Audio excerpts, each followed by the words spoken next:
Let's talk about this book. It's called Digital Liturgies. It's by Samuel D. James. The subtitle is Rediscovering Christian Wisdom in an Online Age. I just read this and I wanted to share some of my thoughts with you, do a bit of a book review. So it won't surprise you to hear that we are more online than we've ever been before. 85% of Americans say that they are online every day, and about a third of people in the US say that they are, quote, constantly online. And it makes a lot of sense when you think about even your own life. I'm guessing you may go to work and work on a computer for 8 hours a day. Before that, you probably scroll your phone in the morning. When you take breaks, you look at social media. When you come home in the evening, you fire up some internet-enabled entertainment thing like Netflix, and we're just constantly online. And this has sort of crept up on us. You know, I'm somebody who grew up without devices, without the internet, and it kind of grew up with me. And it's a little bit of surprise when you take a step back and think about, hey, I'm actually never not on the internet. And the question is, what is that doing to us? And of course, there's a lot of research going on right now that's talking about the harmful effects of social media on mental health, on all these different things. But what's interesting about this book is his focus is more on what is this doing to our souls. So let me just share a few things that I really found interesting, that I thought were unique insights to this book that I think you might find helpful too. And then I'll share a few things that'll go beyond those individual insights and maybe into some more application stuff of how we might take what Samuel James has presented to us and apply it a bit more practically. So the first question you might have if you pick up this book is, what on earth is a liturgy? I feel like the title is a little bit unfortunate, Digital Liturgies, because even a lot of Christians don't know what the word liturgy means. It's like how you might order a worship service at a church, and it's the shape of it, and it's designed so that it shapes you. So how you order the music, the reading of the word, it involves the ordinances, you know, baptism, communion, all of that stuff, and it's designed in such a way that it would shape your soul. And what Samuel D. James is arguing in this book is that the internet also has a shape, and it also preaches to us and speaks to us in a way that shapes our soul. And if we're not aware of this soul-shaping power of the internet, it's going to change us in ways we don't expect. Here's a quote from the book that kind of makes up his thesis. He says, rather than thinking of the web and social media as merely neutral tools that merely do whatever users ask of them, it's better to think of them as kinds of spaces that are continually shaping us to think, feel, communicate, and live in certain ways. In other words, the social internet is a liturgical environment. And so the question he sets out to answer is, how do Christians live wisely in the midst of this internet age where we are connected and where this thing is exerting an influence on us? What does that look like? The first big takeaway you'll get from this book is that Christians need to look not just at the content, but the medium itself. And now, if you know Marshall McLuhan, that famous, the medium is the message, I mean, a lot of people trot this out and say, look, it's not just the content of television, it's the medium itself. That's what Marshall McLuhan was criticizing. But James actually goes way beyond that.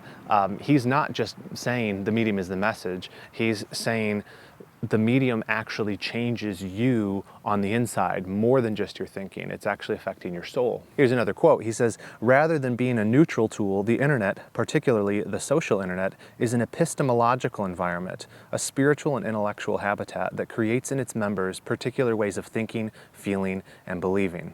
And I think this is really obvious when you look at different platforms, because each sort of social platform has their own ethos to it, and you can see how it shapes people. People who spend a lot of time on Twitter tend to be more angry, and I think that Twitter is actually shaping them that way. People who spend a lot of time on Instagram might struggle more with envy or discontentness, right? Because there's these images of, I wish I had that life. It's not just about the content. The next big idea we've kind of touched on a little bit, but that's just that the internet is shaping you spiritually.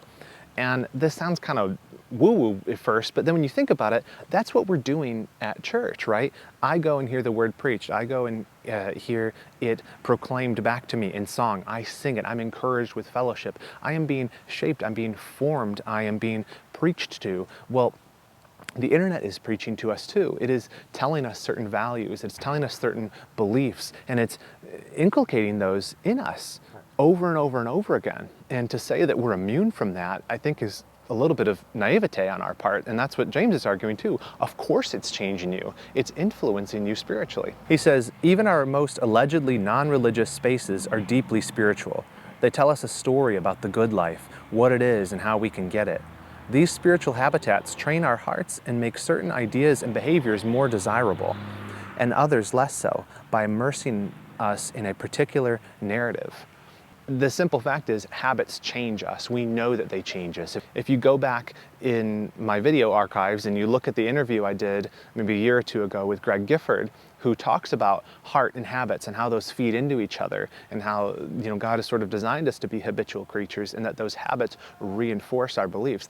They change us. And so what you continually expose yourself to, or even the environment you continually expose yourself to, is changing you. You're being conformed to those things as you repeat them. And I think the big question we all have to ask ourselves are the digital habits I'm exercising making me a better or a worse Christian? Are they helping me to better serve the Lord and my fellow believer? Are they helping me to better glorify God? Or is it actually hindering me in that thing? And that's a big, important question that needs to be asked. And I think if we're honest with ourselves, it's usually more on the negative side.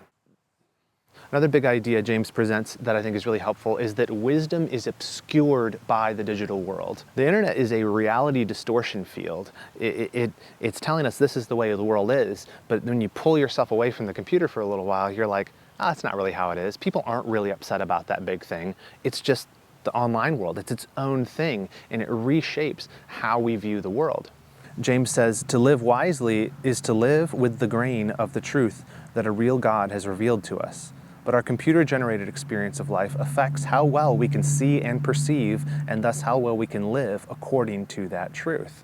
It's twisting how we view reality, and since wisdom is us living in line with reality, it's going to twist our wisdom. It's going to make us foolish in some ways. It's little wonder when you think about it that people who are struggling with sexual confusion, or even sometimes mental issues, things like that, a lot of times those people are heavily online. There's actually done studies on this, and there is a negative correlation between spending lots of time online and your mental health and sort of deviant behavior.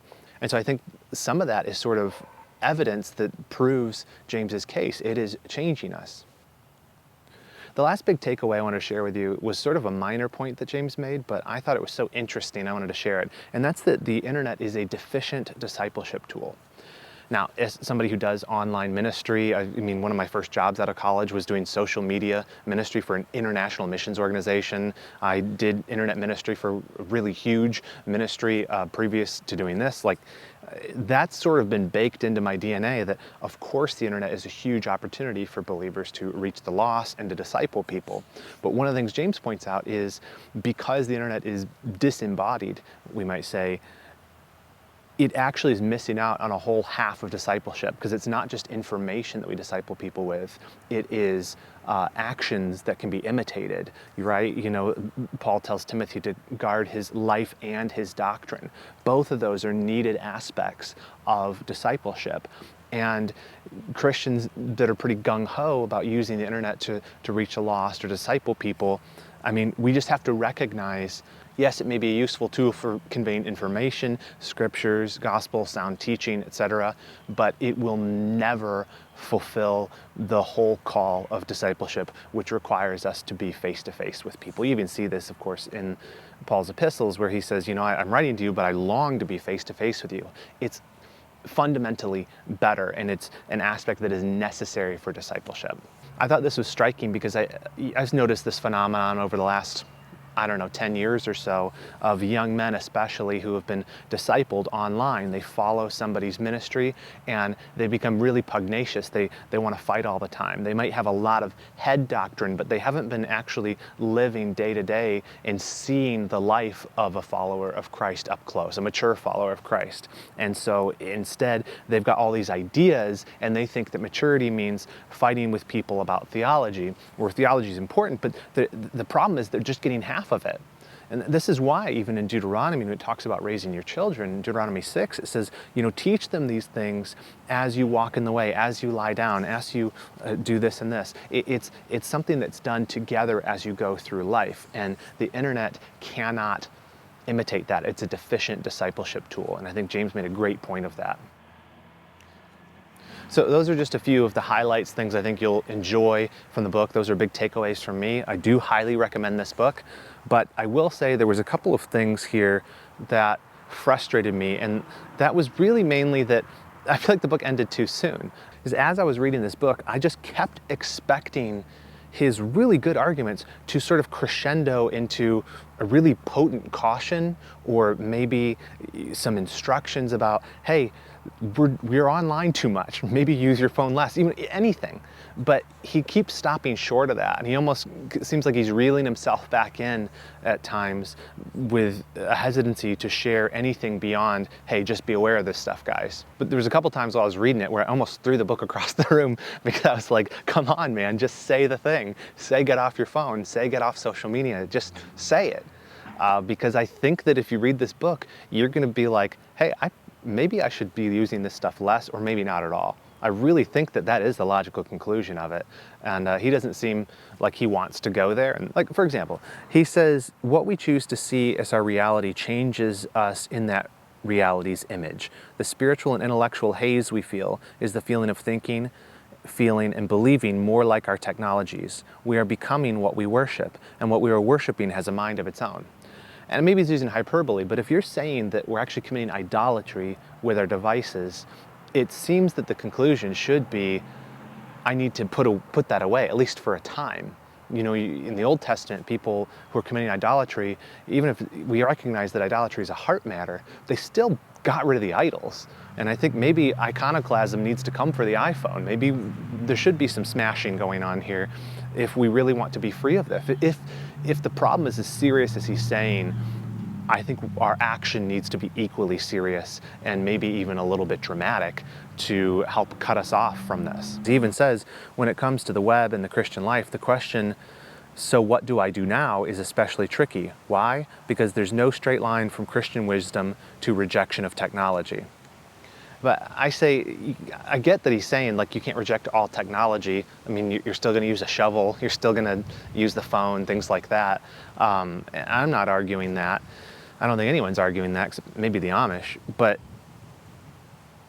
there does seem to be a straight line between, if this thing is causing you to commit idolatry, or if this thing is a major temptation to envy, like Instagram, or a major temptation for you to express unrighteous anger, like Twitter is for a lot of us, get off of it. Like, why not just say, I'm not going to use that. I understand there are potential benefits, but for me, that's not worth it.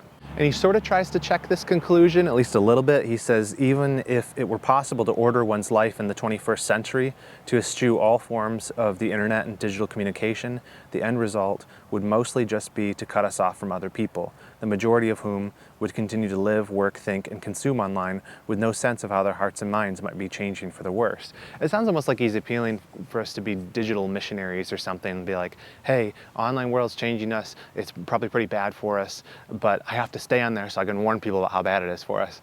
That's just not compelling to me.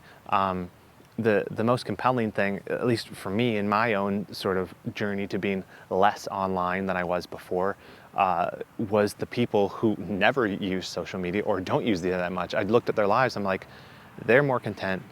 They seem to be following the Lord more seriously. They seem less distracted by silly stuff. They seem more present with their families. Like, their testimony was in the fact they didn't do it, not that they're going on there and saying, guys, this is really bad.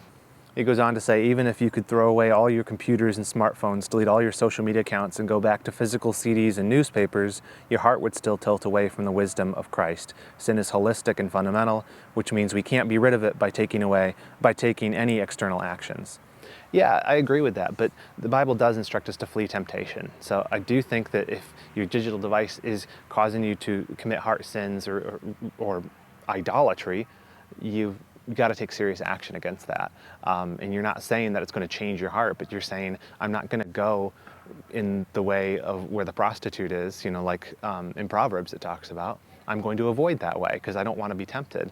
And if a certain social media site, like Instagram, for example, that tempts you to be envious, covetous, all this stuff, be discontent with the life the Lord's given you, I think it's pietism to say, well, I'm just going to stay on there because what really needs to happen is I need to change my heart. No, get off of there, then let your heart change. Like, you don't need to be on there. There's very few positive benefits that could possibly weigh in the same proportion as the negative things when sin is concerned. And so don't try to have it both ways. Just be like, take a break from it or put it away entirely. I do not feel shy at all about recommending that. Obviously, we're not trying to be legalistic here. We're not trying to make rules for everyone. But if you have a problem, you notice the way that certain aspects of the internet are changing your heart, take a stand. Do something about it. Don't just say, oh, well, I'm aware of the dangers now. All that does is increase your culpability for it. So final thoughts. I recommend Digital Liturgies by Samuel D. James. It's a really great read. It will help you think more critically about your relationship with the internet, how it's changing you.